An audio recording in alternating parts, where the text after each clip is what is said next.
ये लाठीचार्ज जो होती है हमेशा मुसलमानों पे होती है, विशेषकर हिंदू समाज के लोग जब दंगा करते हैं तब उन पर लाठीचार्ज क्यों नहीं होती है?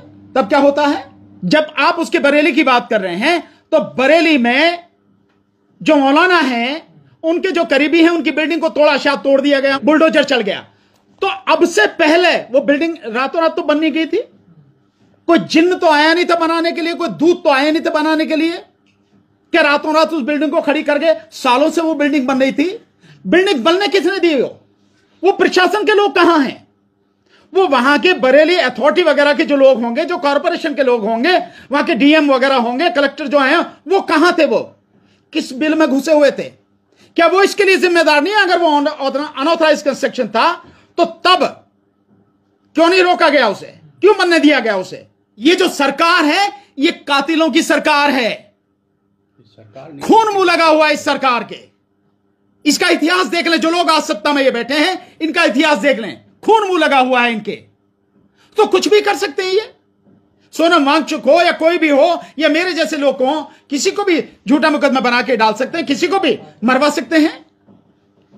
जज लोया के विषय में क्या है आज जानते नहीं आप? जज लोया के विषय में क्या है? जज लोया साहब के विषय में भी यही सब कुछ हुआ। हिरेन पांडे के विषय में ये हुआ कि क्लीन चिट देने, भैया वही देने वाले क्लीन चिट उन्होंने तो दी, चंद्रचूड़ ही तो था जिसने क्लीन चिट दी थी। और कौन था वो? तौकीर रजा साहब के खिलाफ ये सारी बातें करने के बाद में कि वो ये कर रहे हैं वो कर रहे हैं, झूठे आरोप अपनी तरफ से मनगढ़ंत बना के सब लोगों को इकट्ठा किया जा रहा था, दंगा करने की वो कोशिश की जा रही थी, घेरने की कोशिश की जा रही थी।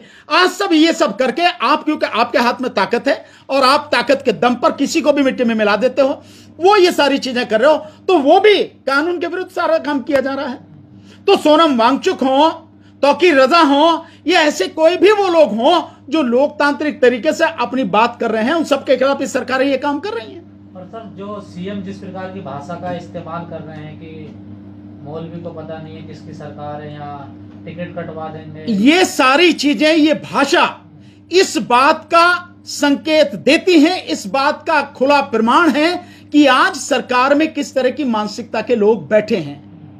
वो शासक या प्रशासक नहीं हैं, बल्कि जिस तरह की भाषा का इस्तेमाल कर रहे हैं वो राह चलते कुछ छुटभैये गुंडों की भाषा है। जिस तरह की भाषा का इस्तेमाल किया जा रहा है, क्या ये मुख्यमंत्री की भाषा है? क्या एक नेता की भाषा इस तरह की होनी चाहिए? अरे अगर आपको कानूनी कार्रवाई करनी है, आपके हाथ में कानून, आप करिए कानूनी कार्रवाई, कोई नहीं रोकता है, लेकिन भाषा जिस तरह की आप इस्तेमाल कर रहे हैं, क्या ये मुख्यमंत्री की भाषा है? लेकिन जब देश का प्रधानमंत्री ही इस तरह की भाषा बोलता हो तो किसी मुख्यमंत्री से आप क्या उम्मीद करोगे कि वो कोई बहुत अच्छी भाषा बोलेगा? हाँ, दुख इस बात का है कि वो जो मुख्यमंत्री है वो एक धर्म स्थान का मठाचार्य भी है, तो उसकी भाषा तो और भी सभ्य और अच्छी होनी चाहिए, पर ऐसा है तो नहीं।